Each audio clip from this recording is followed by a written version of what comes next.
Brice, tu peux me parler de ce que Envie d'agir t'a apporté dans ton parcours? Alors si je reviens sur Envie d'agir, en gros, il y a à peu près 6 ans maintenant, j'avais décidé de me lancer dans un projet de documentaire, donc un premier projet de documentaire qui s'appelait Je veux être, sans jamais avoir eu de formation auparavant, sans avoir fait d'école de Cinoche, avec très peu de connaissances dans le domaine, quoi. Et donc voilà, j'étais parti un peu sur cette idée un peu folle. J'avais commencé un peu à m'essayer justement sur le projet. J'ai très vite vu que j'avais des limites, moi de mon côté, ou des outils que j'avais pas.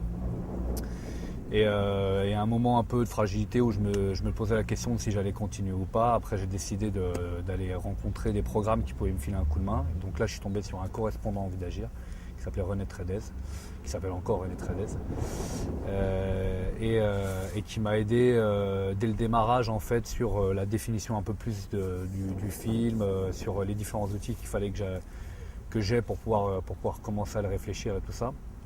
Et surtout, il a commencé à mettre en réseau avec des personnes ressources spécialisées dans le documentaire. Donc, il m'a vraiment apporté des contacts avec des personnes qui pouvaient m'accompagner. Donc là, j'ai rencontré le parrain du projet Envie d'agir, parce que dans le programme, à chaque fois, on a un parrain qui nous accompagne du début à la fin. Donc, il s'appelle François Bernard, qui était documentariste aussi, lui, et qui a été une espèce de tuteur pour moi, où en fait, il a pris du temps. Alors qu'il avait son taf aussi à côté, il a vraiment pris du temps pour m'expliquer comment est-ce qu'on montait un film. Il m'a accompagné dans toutes les difficultés que j'ai pu avoir au fur et à mesure. Et en fait, ça m'a donné une force supplémentaire parce que je savais que si je rencontrais des difficultés et que le prochain pas que j'allais faire, si j'avais peur de m'écrouler, il serait là juste après pour pouvoir me relever ou pour pouvoir m'aider à tenir debout quoi, sur les difficultés que j'allais rencontrer. Donc d'un seul coup, d'un projet où on ne connaît rien du tout, quand on regarde devant soi, si on fait l'inventaire de tout ce qu'on n'a pas pour pouvoir le réaliser, on se dit bon bah laisse tomber, je vais le mettre de côté, là je suis pas outillé pour le faire, je vais le reporter dans le temps. Parce que plusieurs fois dans ma vie, c'est vrai que j'étais parti sur des projets auparavant où j'ai toujours énormément d'idées, mais j'avais toujours une difficulté à les mettre en pratique, à les mettre au réel.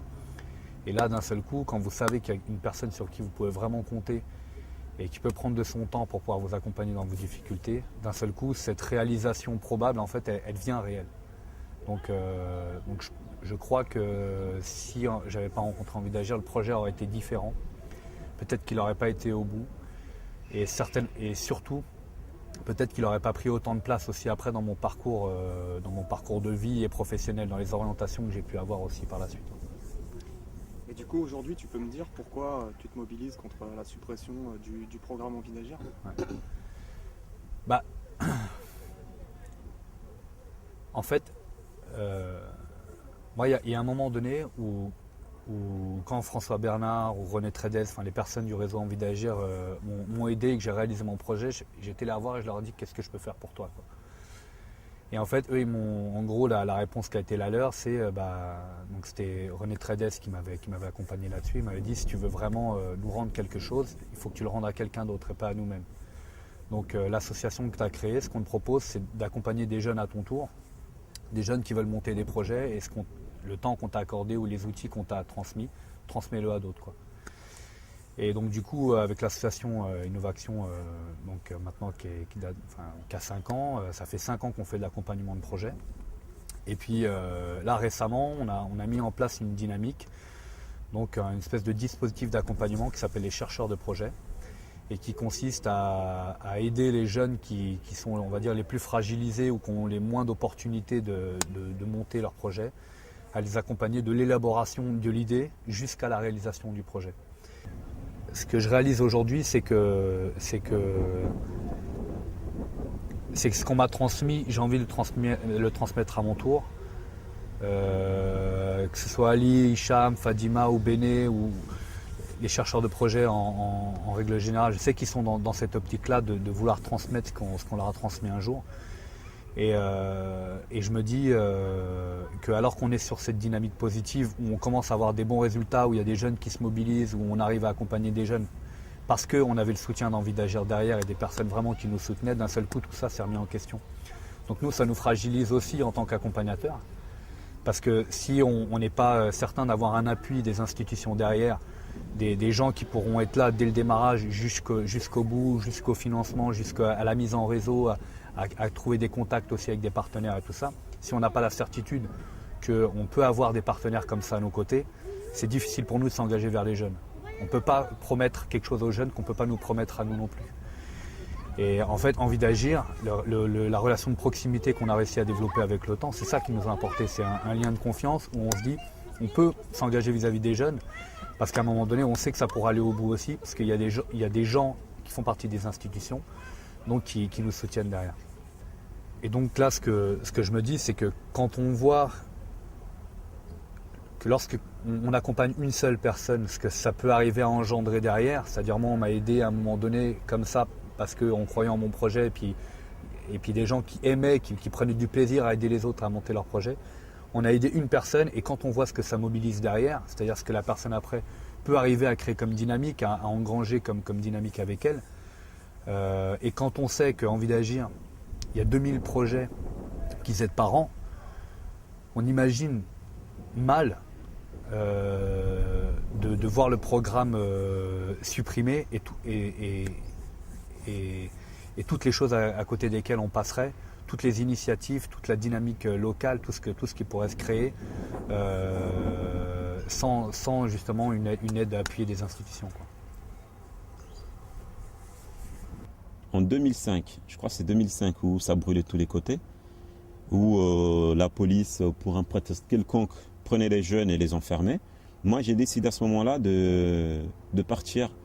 Je travaillais à la mairie de Logne, de prendre un groupe de jeunes et partir faire quelque chose quelque part. Donc je me suis dit, je vais cibler un pays où tout le monde croit que tout est beau, où tout le monde part farnienter, on va s'amuser. C'est peu coûteux. Donc j'ai pris la Tunisie et l'île de Djerba. Et j'ai pris un groupe de jeunes, 9 jeunes. Je me suis dit, voilà, on va partir en Tunisie, sauf que là, on va s'intéresser à la population qui est derrière, pas celle qu'on envoie tout quand on va sur les belles plages de Tunis ou de Djerba. Non, on est rentré dans la population, on a fait des activités là-bas, on a rapporté du matériel, enfin, on a fait un gros boulot avant d'y aller. Et quand j'ai commencé ce boulot, certains des jeunes sortaient de prison par rapport à ces émeutes-là qu'il y avait eu. Donc j'ai eu un non catégorique, parce que voilà, ces jeunes-là, ils étaient catalogués déjà. Et lors d'une réunion, d'un entretien entre animateurs et justement institut, en l'occurrence la DDJS, il y a une personne de la DDJS qui s'est présentée. Et moi, j'ai pris la parole, je lui ai dit, bon, il faut arrêter de nous raconter vos conneries, d'accord? Moi, j'ai un groupe de jeunes qui a envie de bouger. C'est pas que le moyen financier, c'est le soutien. Voilà, il y a le moyen financier, certes, d'un côté, mais savoir qu'il y a des gens derrière nous, des institutions qui sont derrière nous, qui nous encouragent à avancer, à faire quelque chose, même les jeunes eux-mêmes, se sentir soutenus, ben ça les pousse à aller de l'avant. Et donc, cette personne, elle m'a dit, ok, ben, écoute, tu te calmes et on va se voir après. Donc, en l'occurrence, j'apprendrai à le connaître par la suite, qui s'appelle Luc Moreau. On a monté un dossier Envie d'agir. Financièrement, ce n'était pas grand-chose, mais le fait de dire aux jeunes, on a une aide de telle somme pour faire ce qu'on a à faire, eh bien, ils étaient 9 et ça les a boostés. C'était pas grand-chose, hein, parce que c'était quoi? C'était même pas 10% de la somme qu'il nous fallait. Mais ça les a boostés, parce que voilà, ils se sont sentis encouragés par des gens, quelqu'un qui croyait en eux. Et là, c'était pas que moi, c'était l'Institut, c'était l'État en l'occurrence. Donc ils se sont dit, ben voilà, certains nous prennent, nous mettent en tôle, mais d'autres sont derrière nous, nous aident à nous en sortir. Et on est parti de là, on a monté nos projets, on est revenu. Ils en gardent des bons souvenirs. On a vu les envers du décor de Djerba, comme quoi il n'y a pas que les belles plages. Ils ont appris à connaître les gens là-bas, on a échangé. Et ils ont gardé un bon souvenir de ces personnes qui nous ont aidés. Et c'est vrai que depuis là, j'ai une très très bonne amitié avec M. Luc Moreau, qu'on continue à travailler ensemble sur des projets, à monter. Moi, il me soutient dans tous les projets que je fais. Et je pense que ça serait dommage que ça s'arrête en si bon chemin. Parce que là, je ne parle pas que du moyen financier. Ce moyen, c'est un outil pour moi en fait. Envie d'agir, c'est un outil. C'est un outil qui nous aide entre nous sur le terrain, en tout cas, je vais dire nous sur le terrain. Ça nous motive. Là, en ce moment, on est en train de travailler sur justement un chercheur de projet. Et ben, le jeune, quand je lui dis, voilà, ben, il y a une telle porte qu'on peut aller frapper, il y a telle personne qui peut nous aider, et ben, je peux vous dire que les jeunes, le jeune, il se sent concerné. Il se dit, voilà, ben, en fait, il y a Ali, mais après Ali, il y a telle personne. Voilà. Et quand je lui dis, on va rencontrer quelqu'un de la DDGS, je lui dis pas, ou quelqu'un d'Envisagère, je lui dis pas cette personne-là a de l'argent. Non, je lui dis, on va rencontrer telle personne. Voilà. Et bien, telle personne, il nous donne d'autres outils que moi, je n'avais pas à la base. Voilà, l'Institut, c'est ça, en fait.